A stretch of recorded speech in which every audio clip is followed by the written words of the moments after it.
ದಿವಸದಿಂದ ಏನಾಯ್ತು ಸರಾಕೆರಿಗೆ ಬಂದ್ರು ಅವ್ರಿಗೆ ಮುಂಚೆ ಎಷ್ಟು ಶುಗರ್ ಇತ್ತು ಇಲ್ಲಿ ಸರಾಕೆರಿಗೆ ಬಂದ್ಮೇಲೆ ಶುಗರ್ ಎಷ್ಟು ಪರ್ಸೆಂಟ್ ಕಡಿಮೆ ಆಗಿದೆ ಅಂತ ಹೇಳಿ ಏನ್ ಮಾಡ್ತಾರೆ ಅಮ್ಮ ಮಾತಾಡ್ತಾರೆ ಎಂದು ಕೂಡ ಏನ್ ಮಾಡಿ ಸೈಲೆಂಟ್ ಆಗಿ ಕೇಳಿಸ್ಕೊಳ್ಳಿ ಅಪ್ಪ. ನಮಸ್ತೆ. ನಮಸ್ತೆ. ನಿಮ್ಮ ಹೆಸರು? ನನ್ನ ಹೆಸರು ಶಿವಮ್ಮ. ಎಲ್ಲಿಂದ ಬರ್ತಾ ಇದ್ದೀರಾ? ಬರಸಾಯದಿಂದ. ಓಕೆ ಅಮ್ಮ ಸರಾಕೆರಿಗೆ ಬಂದು ಎಷ್ಟು ದಿನ ಆಯ್ತು? ಇವತ್ತಿಗೆ 5 ದಿವಸ ಆಯ್ತು. ಇವತ್ತಿಗೆ 5 ದಿವಸ. ಓಕೆ ನಿಮಗೆ ಏನು ತೊಂದರೆ ಇತ್ತು ಅಮ್ಮ? ಶುಗರ್. ಮತ್ತೆ ಕೈ ನೋವು, ಸ್ಟ್ರೋಕ್ ಆಗಿತ್ತು. ಸ್ಟ್ರೋಕ್ ಮತ್ತೆ ಕಾಲು ನೋವು, ಬೆನ್ನು ನೋಡ್ತಾ ಇತ್ತಮ್ಮ. ಚೆನ್ನಾಗಾಗತ್ತೆ ಸ್ವಲ್ಪ. 456 ಇತ್ತು ಶುಗರ್, ಇವತ್ತು 155.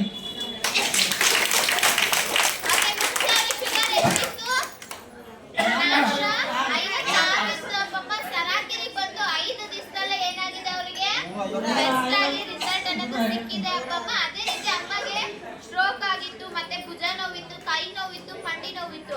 ಅಮ್ಮ ಇಷ್ಟೆಲ್ಲ ಪ್ರಾಬ್ಲಮ್ ಇತ್ತಲ್ವಾ? ಇವಾಗ ಸರಾಕೆರಿಗೆ ಬಂದು 5 ದಿವಸ ಆಯ್ತಲ್ವಾ?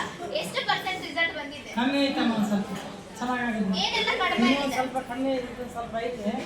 ಎಲ್ಲ ಕಮ್ಮಿ ಆಗಿತ್ತು. ಕೈ ಎತ್ತಕ್ಕೆ ಬರ್ತಿದ್ದಿಲ್ಲ. ಮುಂಚೆ ಕೈ ಎತ್ತಕ್ಕೆ ಬರ್ತಿದ್ದಿಲ್ಲ, ಇವಾಗ ಕೈ ಎತ್ತುತ್ತಿದ್ದೀರಾ? ಇಷ್ಟೇ, ಯಾಕೆನೂ ಬರಲ್ಲ. ಇಷ್ಟೇ. ಓಕೆ ಅಮ್ಮ, ಮತ್ತೆ ಏನು ಕ್ಯೂರ್ ಆಗಿದೆ ಸರಾಕೆರಿಗೆ ಬಂದು? ಮಂಡಿ ನೋವು ಕ್ಯೂರ್ ಆಗಿದೆ. ಬೆನ್ನೋವು ಅವೆಲ್ಲ ಬೆನ್ನೋವು ಐತಮ್ಮ, ಎಲ್ಲ ಐತೆ. ಬರ್ತೇನೆ. ಓಕೆ ಅಮ್ಮ ಬಂದ್ಬಿಟ್ಟು 5 ದಿವಸನೇ ಏನಾಗಿದೆ? ಅದೇ ಶುಗರ್ ಕಮ್ಮಿ ಆಗಿದೆ. 5 ದಿವಸನೇ ಏನ್ ಮಾಡಿದ್ದಾರೆ ಅಮ್ಮ? ಥೆರಪಿಗೆ ಬಂದಿದ್ದಾರೆ ಅಪ್ಪಮ್ಮ. ಈ 5 ದಿವಸದಲ್ಲಿ ಅಮ್ಮನಿಗೆ ಏನಾಗಿದೆ? ಬೆಸ್ಟ್ ಆಗಿ ರಿಸಲ್ಟ್ ಬಂದಿದೆ ಅಪ್ಪಮ್ಮ. ರೆಗ್ಯುಲರ್ ಆಗಿ ಅಮ್ಮ ಸರಾಕೆರೆ ಥೆರಪಿ ಮಾಡುವಾಗ ಅವ್ರಿಗೆ ಏನಾಗುತ್ತೆ? ರಿಸಲ್ಟ್ ಇನ್ನೂ ಏನಾಗುತ್ತೆ? ಖಂಡಿತ ಅಮ್ಮನಿಗೆ ಸಿಗುತ್ತೆ. ಅಮ್ಮ ನೀವು ಈ ಥೆರಪಿ ತಗೊಳ್ಳುವಾಗ ನಿಮಗೆ ಏನಾದ್ರು ನೋವು ಜಾಸ್ತಿ ಆಗಿತ್ತಾ? ನನಗೆ ಬಂದಾಗ ನೋವು ಜಾಸ್ತಿ ಇತ್ತು. ಥೆರಪಿ ತಗೊಂಡ್ಮೇಲೆ ನೋವಿಲ್ಲ, ಸ್ವಲ್ಪ ಕಡಿಮೆ ಆಗಿದೆ. ಕಡಿಮೆ. ಓಕೆ ಅಮ್ಮ, ಇವಾಗ ನೀವು ರೆಗ್ಯುಲರ್ ಆಗಿ ಶುಗರ್ ಟ್ಯಾಬ್ಲೆಟ್ ತಗೊಳ್ತಾ ಇದ್ರಲ್ವಾ? ಎಷ್ಟು ವರ್ಷದಿಂದ ತಗೊಳ್ತಾ ಇದ್ದೀರಾ? ಈಗ ಒಂದು 15 ವರ್ಷ ಆಯ್ತು ನೋಡಿ. 5 ವರ್ಷದಿಂದನೂ ತಗೊಳ್ತಾ ಇದ್ರಿ. ಇಷ್ಟು ಬೇಗ ಕಡಿಮೆ ಆಗಿತ್ತಾ? ಅಲ್ಲಿ ಬೆಳಗ್ಗೆ ಒಂದು, ಸಾಯಂಕಾಲ ಒಂದು. ಅವಾಗ ಟ್ಯಾಬ್ಲೆಟ್ ತಗೊಳ್ತಾ ಇದ್ರಲ್ವಮ್ಮ? ಇಷ್ಟು ಬೇಗ ಕಡಿಮೆ ಆಗಿತ್ತಾ ನಿಮಗೆ ಶುಗರ್? ಅವಾಗ ಆಗ್ತಿತ್ತು. ಇವಾಗ 456 ಇತ್ತು. ಮನೆ ದೂರದಲ್ಲಿ ಚೆಕ್ ಮಾಡಿಸ್ಕೊಂಡ್ ಬಂದಾಗ ಇವತ್ತು ಕಡಿಮೆ ಆಯ್ತು.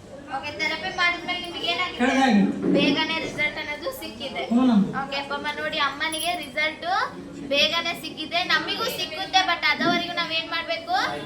ತಾಳ್ಮೆಯಿಂದ ಇರುವಾಗ ನಮಗೆ ಏನಾಗುತ್ತೆ? ರಿಸಲ್ಟ್ ಅನ್ನೋದು ಖಂಡಿತ ಸಿಕ್ಕುತ್ತೆ. ಕೊನೆಯದಾಗಿ ನೀವೇನ್ ಹೇಳ್ತೀರಾ ಅಪ್ಪ ಅಮ್ಮನಿಗೆ? ಬರ್ರಮ್ಮ, ಎಲ್ಲ ಬರ್ಬೇಕು. ನಿಮ್ಮ ಜೊತೆಗೆ ಕರ್ಕೊಂಡ್ ಬರ್ಬೇಕು.